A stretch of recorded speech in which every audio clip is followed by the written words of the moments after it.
What's going on, everybody? Welcome back to another episode of Inspirimint. It's your boy Dylan Dejesus from Dejesus Custom Footwear here, joined by Sean from Color Me Fresh. And today we are a man down, no Zach from Bald Boy Design. He is out and he is down with the sickness today. So it's just going to be me and Sean co-hosting. And today we are going to be reacting to your guys' hot takes in the customizing space. And we got some really good ones to go through here, Sean. We've taken a look over the list, and these are going to be some fun topics. So it's going to get let's go saucy, ahead. bro. Yes, sir. Yes, sir. Let's get it started. Sean, you go ahead and pick the first one and we'll just bounce back and forth from there. All right. I think the first one is that customs breathe new life. I mean, that anime breathed new life into the custom scene. Word on the street was customs were dying back in the day until people started doing anime. What's your take on that, Daddy Dylan? I think that I think the way you framed that, breathe new life, is a great way to put it. I don't necessarily think that customs were dying, because to me, just looking at the space over, the last 10 years or so since I've been involved, to me, it's grown every single year. And, I don't think that a few years back it started to hit a downturn or anything like that. But I think every couple of years you could look at a new thing that does breathe new life into it, whether it's a hydro dipping phase, or all of a sudden everybody is doing custom cleats for athletes, or, like we said, over the last couple of years, now everybody wants to do anime on Jordans and stuff. There was that phase that we kind of still arguably might be in, where everybody was just doing the really simple Air Force One customs where you're only painting something on the swoosh and toe box or something like that. So I do think that anime did, in a way, just sort of help reinvigorate, maybe create a new invite people in who hadn't previously been in the space, and just become the hot thing for quite a while. How about you? Yeah, because I know some people think if it wasn't for anime, customs would be dead. It's hard for me to speak on it dying, because when I started getting into customs, I wasn't aware of where they were at. Like when I started, I went kind of from like 0 to 60. I went from not being into it at all, not knowing what was going on, to just doing it. So I didn't know the current state of the custom scene back when I started, and when anime started, I guess, taking off. But I think anime, since I'm in it now, I think it's helped push the custom scene into more of the mainstream, because I feel like the anime scene and the anime customs are the ones that are mostly getting reposted by like the main sneaker pages. I mean anime, but like comic book stuff too. So I think like anything that's around that genre, Fandom in general, you know what I mean? It is helping push customs into a whole different, I guess, area. Yeah, because it's not just about purchasing a cool pair of Jordans anymore. Yeah. It's not just grabbing the latest pair of Jordan 5s that now have a cool colorway on them, or things like that. Something that's super niche, Yeah. So like, that this is helping the overall custom scene. It's like, even like the people that just do mock-ups, a lot of the mock-ups that people really gravitate to are the ones that seem like that are based off of like anime. So I can somewhat, I guess, see why people would think that. So saying that, customs would be dead without anime or something like that, that leads me to a question to you, Sean. Do you not think that you would be doing customs in general? And potentially, do you not think for yourself you wouldn't be where you're at today if it weren't for anime? I would like to think I would be, because if it wasn't for anime, I would just find something else anime to do. Like I would focus probably on like video games or more Western style comics or something like that. But I would think I would find a way to make it work. Yep, I agree with that. So that's a good one, man. That's a good one. All right, let me go ahead and pick one for us. Let's go with more and more I start to dislike the idea of one of ones. So I think that a lot of people have pushed for, doing more one of ones over the last few years, but you've also seen a lot of people try to create collections or limited runs and things like that. So I think that there's, a nice healthy debate on which of those should you be doing. And I think it's just about, I always talk about how you want to sort of set up and run your business. What do you Mm, want it to be like? Do you want to drop collections, whether it's biannually, kind of like a fall winter collection or a spring summer thing? That's something that I know that I did in the past where it was like, hey, let me try to drop 10 to 15 different designs that will hopefully, I'll be recreating for the next 6 months or so. But to me, over the years, where just as an artist, I have found I feel the most challenged and enjoy the most is doing one of one stuff. You know what I mean? Just constantly having to work that part of your brain rather than just sort of being in factory mode of just recreating a design. yeah. Like, because of course, I love one of ones, but then I think I think you have the potential. You can make money doing one of ones because we both do, but I also know you can make more money probably if you did like the mass production thing because people want to buy what they see. Hmm. See what I'm saying? Like when you be like, oh, I'll do a mock-up, there's still maybe times where they're skeptical, where if they see an already finished shoe, Yep. they may be like, oh, okay, I'll go ahead and buy that. But it's just like for me, like the Joker pair I just did, it's not that complex of a design, but the ha ha ha's were too tedious. I wouldn't want to do it again. Mm. And so Yep. it's like I have a bunch of people wanting to get that shoe, and it would be fairly easy for me to do. But then when I sit here and think about the process of me having to do the ha ha ha's all over again, I'm Yep. like, Yep. mm-mm. You know So what's kind of a what's an interesting model that I haven't seen anyone do before that I almost feel your style and the way that you create things, Sean, is almost tailored for attempting. I've never even seen anyone attempt this, but taking something like your Joker design, let's just say that's a pair that you would sell for 1,500 to 2,000. Let's say that's a pair that takes you 60 hours. Okay. Let's mm, just loosely throw that out there. I'm just throwing out numbers. What if you were to showcase that and then say, hey, here's what you can get from me as one of one work, but I'm going to be releasing 10, 5 to 10 of these Joker Jordan ones that are going to be half the price of what they would be a one of one. So somewhere around maybe, 6 to 800. And they're going to be about, I'm going to try to find a way to save myself about half the time with the design. So mm, take it from a 60-hour design to then a 20 to 30-hour design. And if you're going to be recreating the same pair over and over, you could take that, 20 to 30 hours down to 10 to 15, maybe, because you're yeah. just doing the same things over and over. I haven't seen someone do that before. And I think one of the hardest parts as an artist probably would be for yourself. I've stripped so much of this design away to save myself time that it's no longer something I enjoy as much, you Mm, know? yeah. I think that would probably might work, but I would have to make the shoe first because if I tell somebody Yeah. that I would do that, a lot of them be like, What's it going to look like? yeah. Yep. And then, like you said, I don't really want to do that because when you strip so much of an original design that you already Yep. created, it Yep. just kind of then feels empty. Yep.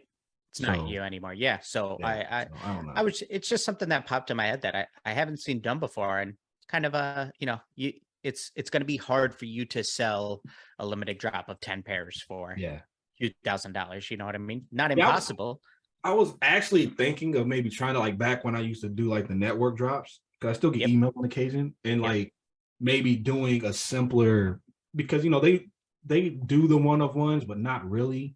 I Hmm. think myself and maybe a couple other people may do it, but they like the drops. So I was thinking of maybe taking like a shoe I've already done and dumbed it down, like you said, Yeah. and doing a limited run. But then every time I think about the fact that I still have to make the same shoe 10 times, it's just like a buzzkill, bro.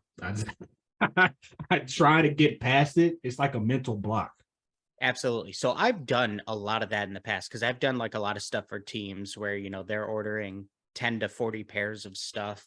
And, I've always just said, this is when I'll bring on more people to help me. So I'll have an assembly line of people helping me with prep work, tape work, handing me the shoes while I'm airbrushing. And just so that you can spend as much time doing the stuff that only you can do as possible. And, at the end of the day, sometimes when it comes down to creating 40 pairs, it's sheerly about man hours when it comes to Mhm. prep, tape, paint. Like there's just so many hours involved. So you'd sort of be surprised in a way how much somebody else who's not even an artist or customizer could actually help you in with that process. And that's where, you are able to take something that would take you 40 hours as a one of one and shave off about half of that time if you're recreating the same thing over and over 10 times, because now you're just going to be airbrushing all of your red at once, then you're going to be airbrushing all of your purple at once, you're constantly doing all your taping at once, and you're saving yourself a lot of time. So I think that it's just about deciding what, fulfills you, what's going to help you, benefit you business wise and stuff. And I know that after a while, I wasn't enjoying myself as much, where it seemed like DCF sort of became almost like a factory. We were just Mhm. recreating the same designs over and over. And the only time I really felt fulfilled as an artist was when I was doing one of one stuff. Yeah. So I think one person I know that does a good job is probably Johnny Skins Customs. He does Oh, yeah. like I think he has like the little retro 80s one he does now. He does like a limited, he makes like several series from like the 80s and he'll do like a limited drop. And it's not a real complex design, but it's enough to where you know what the theme is. So it's something to think about for sure.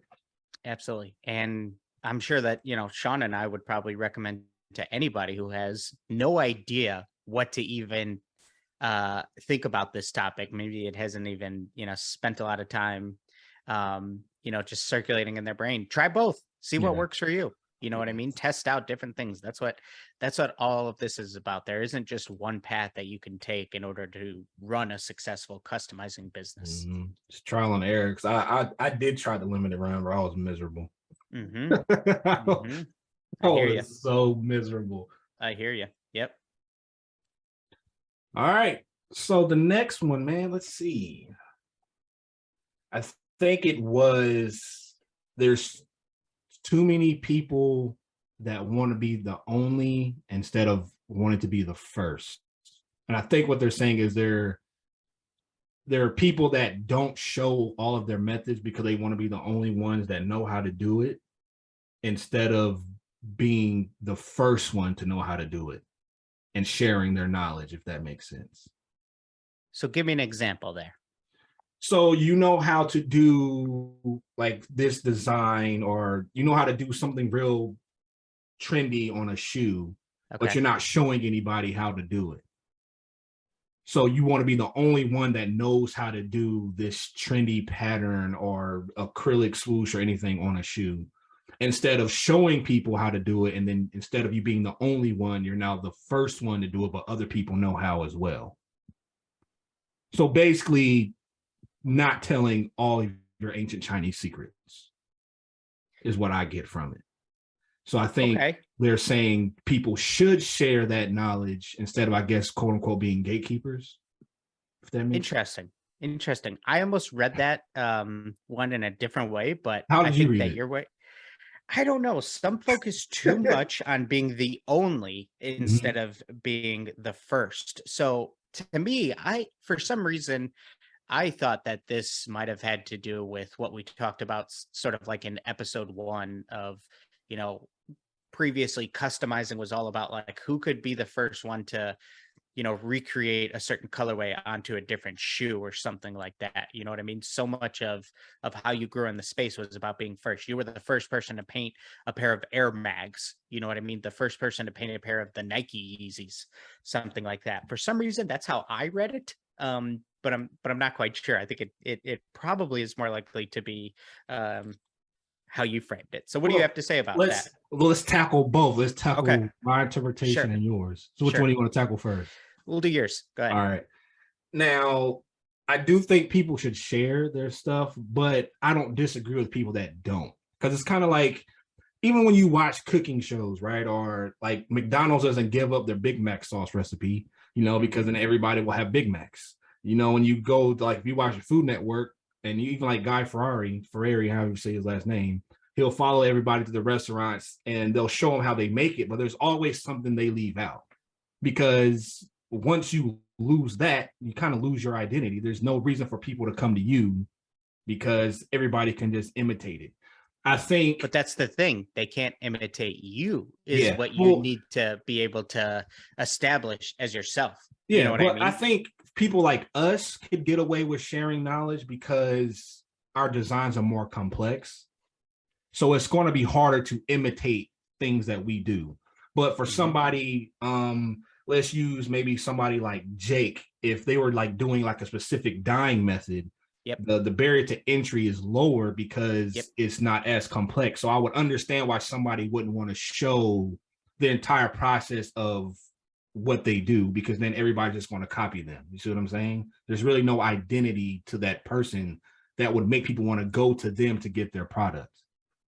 So that's why I said I get both sides. So that's why it's like I want people to share, but I also understand why people don't. Hmm. Yep. I think that, in our space, one of those was, and I know I had some conversations with her about it, whether she, should or shouldn't, or of course it was just an idea, but like how, Kira put in so much work over the last year or so with, her marble stuff. And I know a lot of people were, trying to, ask her, see if she would be dropping any info on how to do something like that. And I don't at all think that she should feel obligated to share that, like, because she found something, it's now her duty to the customizing space to share that. I don't think that at all. You know what I mean? Mhm. um and yeah, I'm sure that she went back and forth on should she or shouldn't she. And you know some of the thoughts that I had about it were, I mean, hey, this is something a lot of people would want to learn about, so how can you turn this into something that would be a positive for you? And if this could really help grow you. But it depends, how are you trying to grow? Are you trying to grow with a lot of more artists following you who would like to learn from you, or are you trying to grow more so in kind of like the general population finding you and loving your art style and wanting to purchase? You know what I mean?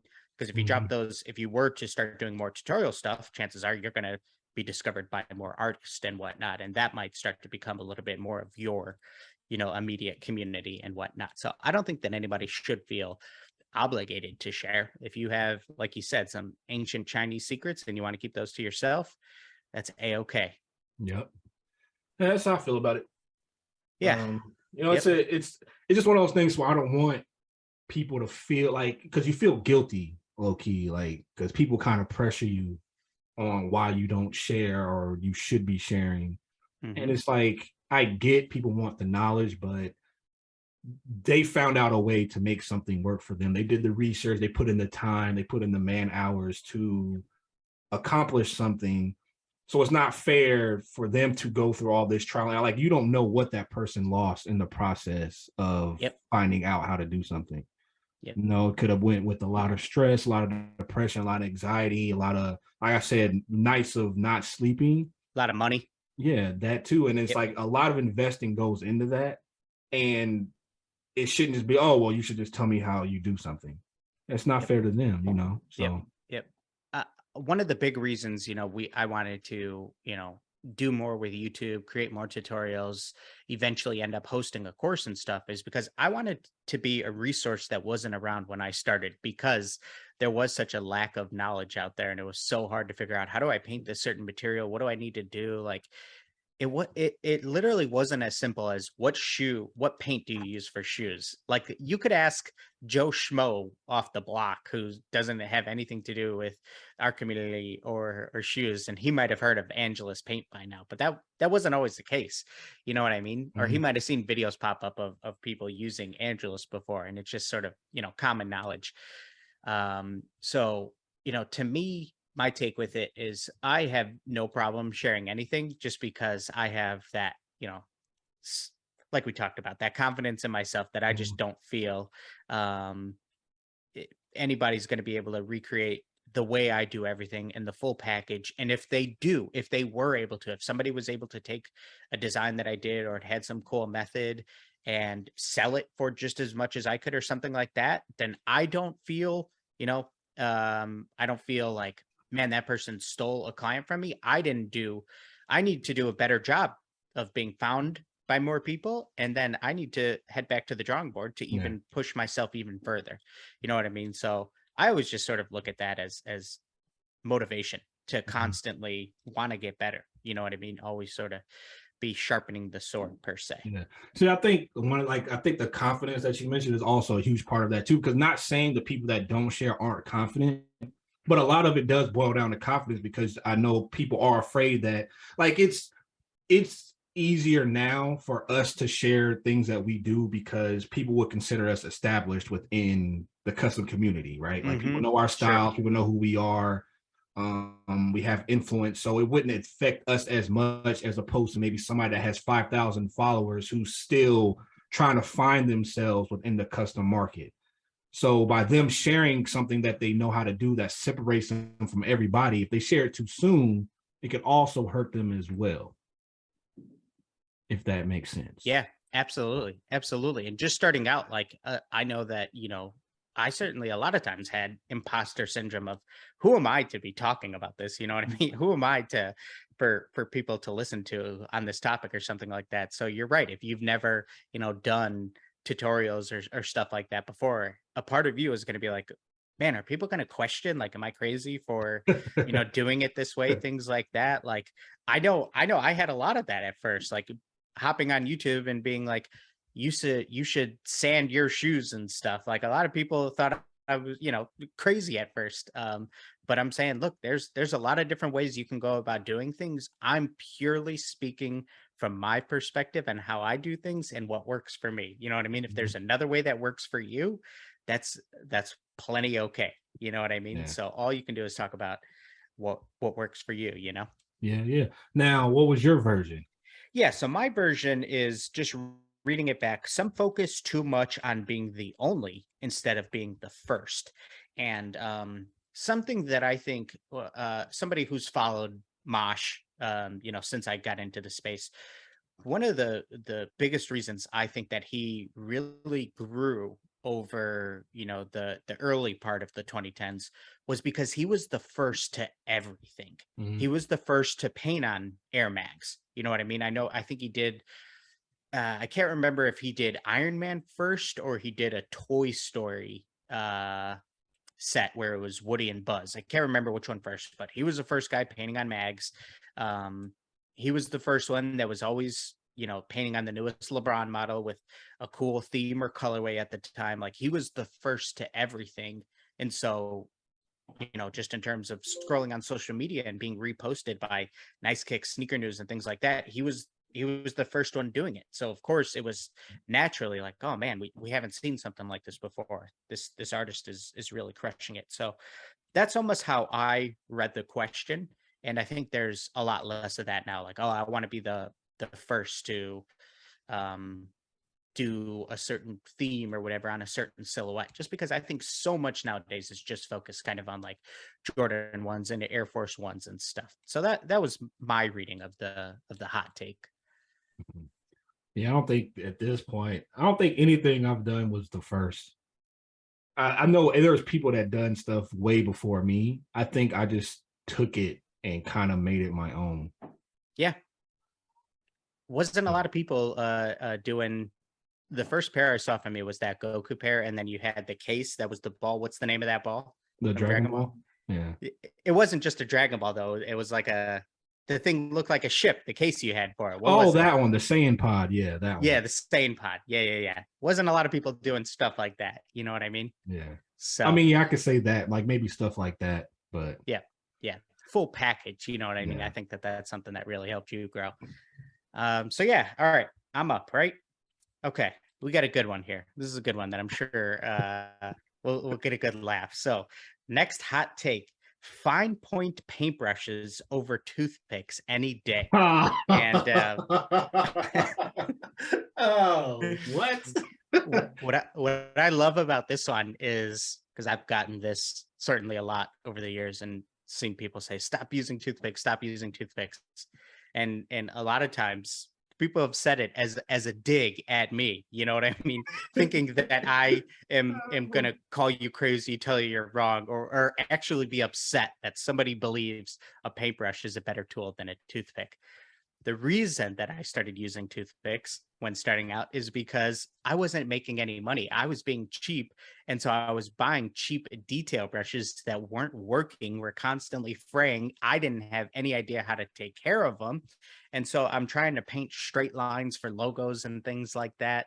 And I just started using, my wife recommended to use toothpicks. And it just worked for me. You know what I mean? I was suddenly all of a sudden able to actually do straight lines, and my logo work became so much better in my detail work. And now I just find them to be I just have used them so much over the years that now I have really good control with them, especially when it comes to when I'm painting an image such as, like a sports team logo or something like that. They're not going to work as well for you if you're trying to paint something like realism. You know what I mean? Or if you need to do any type of blending or something like that. But yeah, I just think that it's all about finding what works for you. And it just funny enough happened to be what worked for me. And what's another funny point about it is I didn't really ever think that it was anything until the first time I moved into like I got my own studio space. We were in this art gallery. People would constantly becoming by our space, and my business partner at the time would constantly hold up the shoes that we were working on or shoes that we have on display and say, hey, we do these custom shoes, things like that, and this part right here was completely painted by a toothpick. And he would say that every time, and I would constantly think, dude, why on earth are you saying that? Like, what does it matter? Like, if anything, people are just looking at it like it's crazy. But I realized it's a funny little gimmick, and that when you say something's painted by a toothpick, which is an odd object to paint with, it naturally sparks some of that curiosity that people go, really? Really? That Mhm. was done with a toothpick? I've never even heard of that before. So then it became like, oh, that's kind of unique. That makes these a little bit different. And then I realized, oh, this is a funny little shtick that I need to run with a little bit. Yeah, I mean, like I've never, like I even said it in my video, right? Everything to me is a means to an end. Like I don't care if you use a potato. Like if it works, it works. Like Yep. I think there's people that get caught up on like being taught certain things or have degrees and just feel like their way of doing stuff is better than yours. Hmm. So they have to push that opinion on people. Like again, like is there things that a paintbrush is going to do better than a toothpick? Sure. But if Yep. a toothpick works for you, Yep. then use it. Like it doesn't make sense to me for if it ain't broke, don't fix it, right? Like people overcomplicate stuff.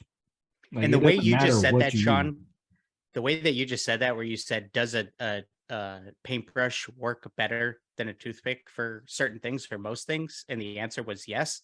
I would obviously agree with that. And there's Yeah. not anything that I would say, does a toothpick objectively work better than a paintbrush for something? I would not say yes to that. I just think it's what works for me. You know what I mean? If I'm Exactly. if I'm painting a quick little jump man on the back of a Jordan 6 or something like that, to me, I feel I have the quickest, easiest control grabbing a toothpick. So it's just what works for me. So like you said, I don't need to fix what isn't broken, Yeah. you know? Yeah, I mean, I like like if you look at something and your answer is that, and you ask yourself, does it look good? And the answer is yes. Hmm. Right. Right. That's all that Right. matters. Because please, I would love to, it's never framed as, man, Dylan painted that jump man really sloppy. If he would have just used a paintbrush instead, I think that would help his work. Because if I were to hear critique like that, I would then I'm open to critique. So I'm willing to look in the mirror and say, hey, maybe I could do something better. You know what I mean? Yeah.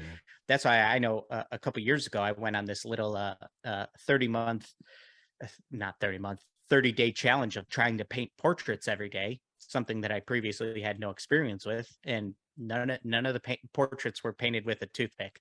And so I just forced myself to learn that craft and practice that craft. Um, and so I think that's what it's all about, man. Just finding what works for you. Yeah, I mean, because even if you look at this art in general, but even art on shoes, like there's so many just different things you can use to even make a piece. You can use sponges, paper towels, Yep. drills, like it. I mean, that's all part of the process. So Yep. Just I don't know. find what works for you. You know what I mean? That's what it's all about. Like, I just had a comment the other day. I did a video on YouTube about how to hand paint a gradient, and Oh, you know, that's rough. I use this little blender brush, and I had a comment, and it said, "Couldn't you just use a makeup beauty blender brush and use it damp, and that would help?" And you know, right away, sort of my thought to that is, sure, give it a try. I mean, that's not something that I would think of because I don't have the beauty brushes at my Mhm. disposal. Whereas it was a woman commenting, and I think she had even like a makeup name, like she had a YouTube channel, something makeup.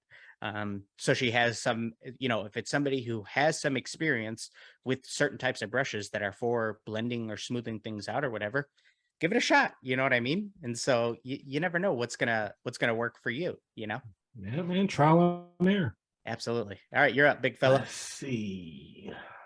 Hmm. Okay. Doing customs gets boring after a while. Need a new challenge slash medium to take over. I mean, Run with hey, it. man. Run with it. Talk to me. Yeah. I can kind of see that, right? You have a certain ceiling. So I can get why you think you need to do other things. I think it's a mix. Well, let's see. I don't think it's just so much the fact that custom gets boring.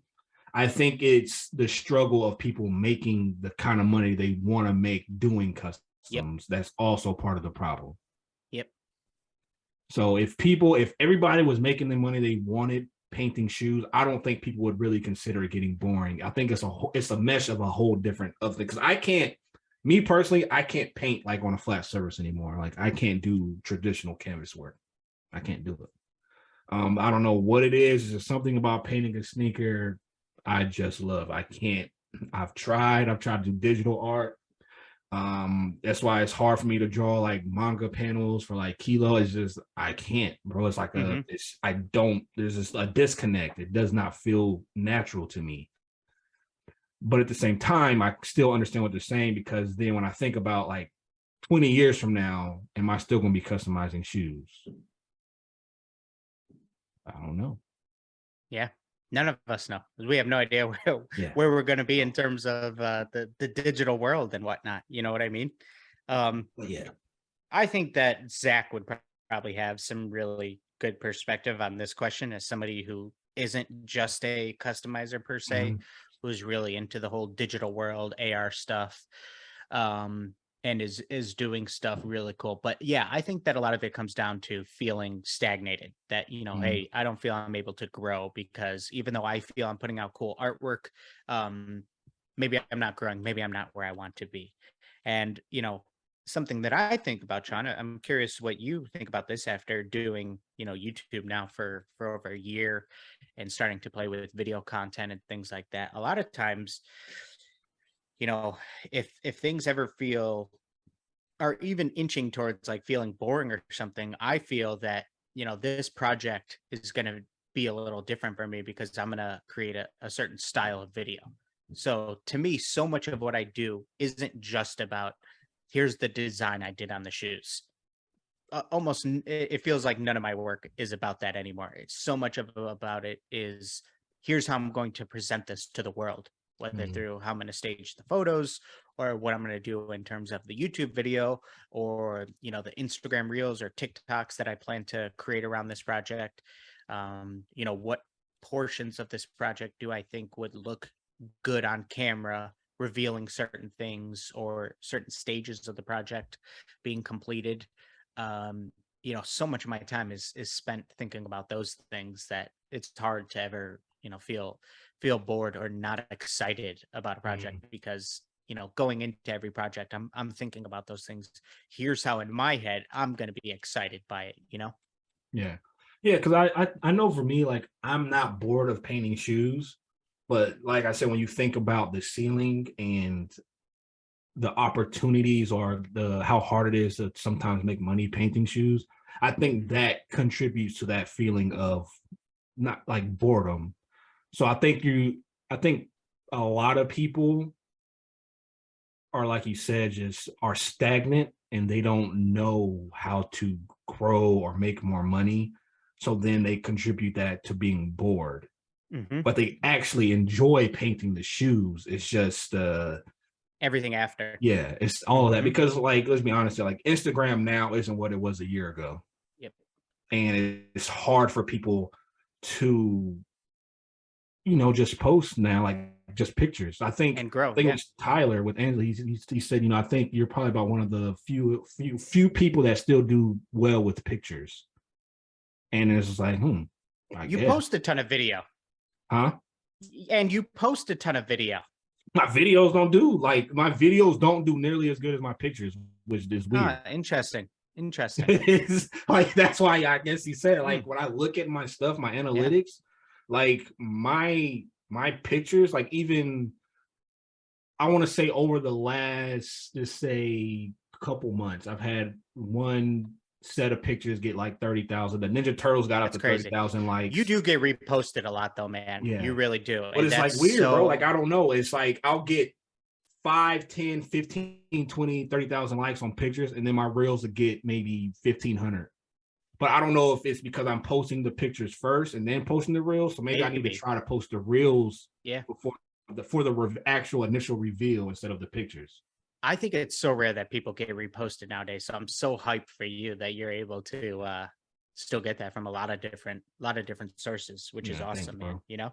Yeah. I think last sort of part about this one, in terms of things getting boring. I think that in 2022, it's just you can't have the mindset anymore of like there's this one design that if I could just create this one design and post a really cool picture on Instagram, it's going to change my life. That's Mhm. what's going to take me to the next level. It's about consistency over time. There's certainly a volume, a quantity aspect to the amount of content that you're putting out.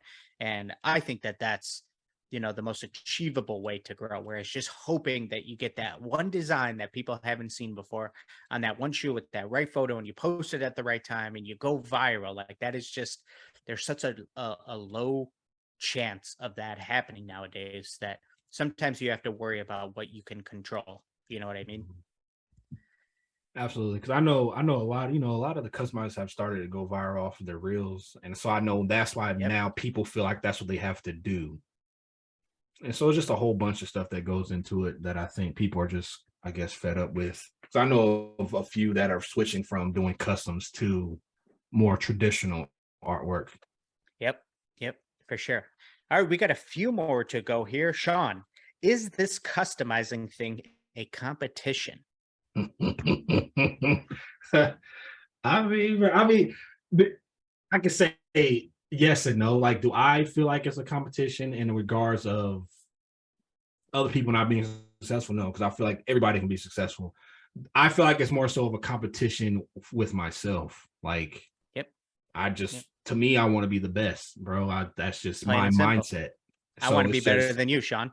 yeah, see, Just exactly. like But you it's, want to be better than me, yeah, but it's you never know? a point to where it's like toxic or I would talk down on somebody else's work to make No mine need. feel better. No See what I'm need. saying? So No need. yeah, it's like yes and no, man. It's just like some people don't want to just be like number two, even though they may be in their mind, they're still going to push themselves to be better than what they currently are. So it is a competition, but then it's not at the same time, if that makes sense. Yep. Feel you.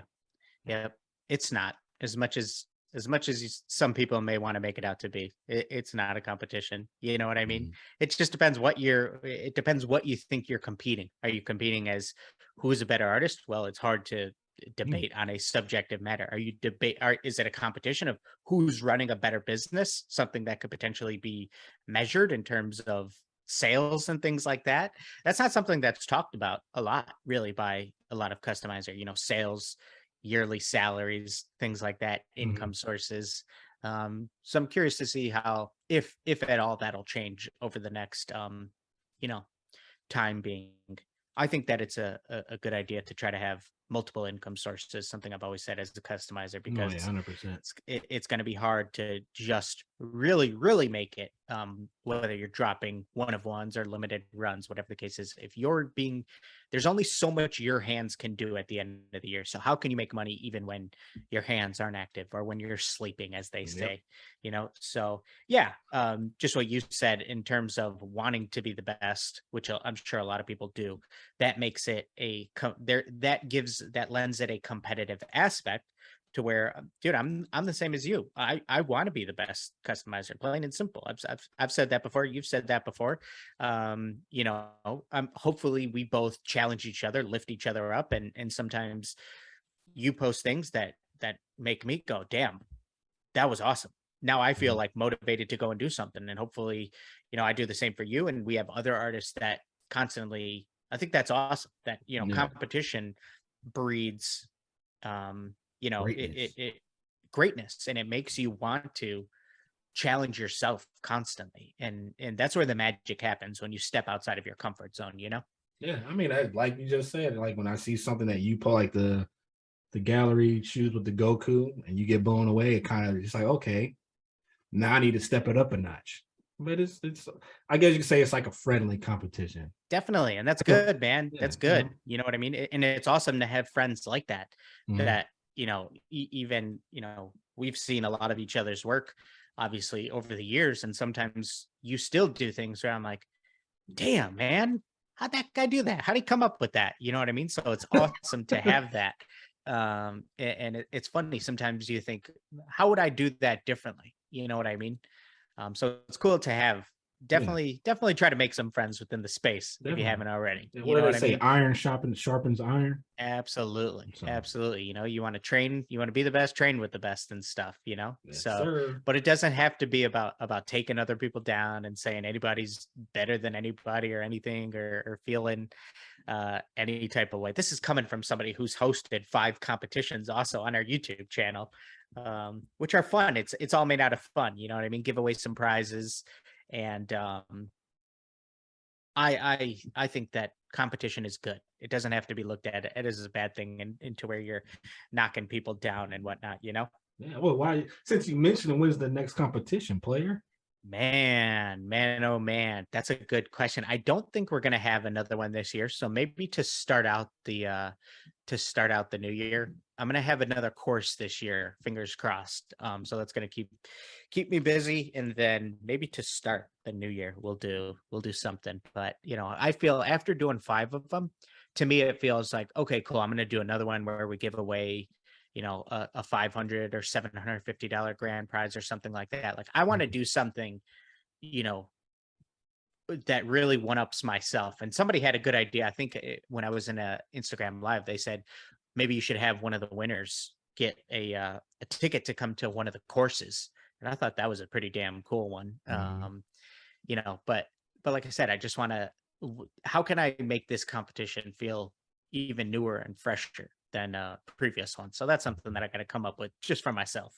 Do you have any themes in mind yet for the You know, competition? I don't, and that's the thing. Like, I feel like I've done a lot of cool themes. Obviously, I could be like, "Hey, let's do an anime theme, or let's do a sports team theme, or let's do a single color challenge to where you have to do an entire design only using red, white, and black paint." Ooh, You know what I mean? Or pick a color, and you can only use, that would be a good one. black, white, and gray to mix in different shades. So a monotone design. I think that would be pretty That'd be a damn good one. cool. You know what I mean? Or Mhm. something that Jason always wanted to do was like a line work challenge. And I think that we saw that when we were looking at, I think it was either like the heritage or the floral competition, where some people were doing some really cool like Polynesian style floral and stuff that was like all of this beautiful line work. And that was like, oh man, what if we did like a cool line work challenge where your entire design just had to be based off of lines and stuff? That might be kind of crazy. So got some ideas in mind for it. So we'll see, All man. right, We've okay. certainly considered like a making it even more accessible with like a Walmart shoes challenge or a Target shoe. You know what I mean? Like, just go and pick up a $10 to $20 shoe, and who can make it look the most Go extravagant, get some monarchs or some shacks. Yeah, exactly, man. Exactly. Hey, the monarch will be a good one. The Monarchs would be a good one. Who could have the freshest kicks at the cookout, man? Oh Another man. All take. right, Sean, how many more we got? How many more we got? We're nearing the end here. We only got a couple more, one or two more. Yeah, I only got the two that I had. I don't know how many more you have. How about this rope laces one? So Okay, here yeah. we have sent in to us. Rope laces are dope, but used too many times on customs that aren't coherent with them. I am 100% guilty of this because I've thrown rope laces on Air Forces before. Obviously, Air Forces typically have flat laces. And what I like about a lot of the rope laces that come from Lace Lab is that you're able to get two colors essentially. You're able to get those rope laces that have the patterns to where it's two different colors. Like it might be purple and black or something like that, or it might be, royal blue and light blue or something like that, to where then the laces aren't just one color. So I've certainly thrown rope laces on Air Forces, which typically don't have rope laces. So you could call that incoherent with the silhouette itself. So I am 100% guilty of this, but I just think it looks really damn cool and enhances the theme overall. So Yeah. not too worried about it. Yeah, see, I think they're talking about. I think your rope laces are fine. When The I big hear rope I think, laces you do on yeah, I'm thinking themes about the for real fat ones that yeah, everybody yeah, just yeah, add them to everything now. And yeah, yeah, yeah, yeah, whoever yeah, said yeah. that's 100% right. They just throwing them bad boys and everything. Yeah, Those huge rope laces that you have yeah, to drill into the shoes for. pretty much. Yeah, They're everywhere, bro. Half the yeah, time the shoes don't even make sense. Like, yeah. so, yep. Nah, ain't nothing else to say about that one. I agree. That's a good one. All right, Sean, what do you got for us, man? That's it on my end. You got any more? We could touch on this as our last one. Okay. Nike and JB, Jordan brand, need to heavily consider us a threat to current designs they have going. Take it away, Sean. No, they don't, because at any point in time, they can send us a letter, bro, and then just take our stuff and sell it. They don't have to find no kind of threats. They do what they want. We're using their shoes. As much as people may think that there isn't because you hear it all the time, oh man, there's no creativity at these big shoe brands or something like that, or they need to hire X, Y, and Z artists to come and work there. It's not as simple as when you're an independent artist and you get to make all of the decisions. Whereas now every single design is passed through a huge chain of people. You know what I mean? Yeah. And constantly tweaked to whether it's because of, hey, we can't use that, we'll get in trouble with that, or whatever the case may be. A lot of this stuff is not just coming from the mind of one person. And we know a bunch of former customizers who work for these brands. So clearly they have creative people there who've done awesome stuff in the customizing space.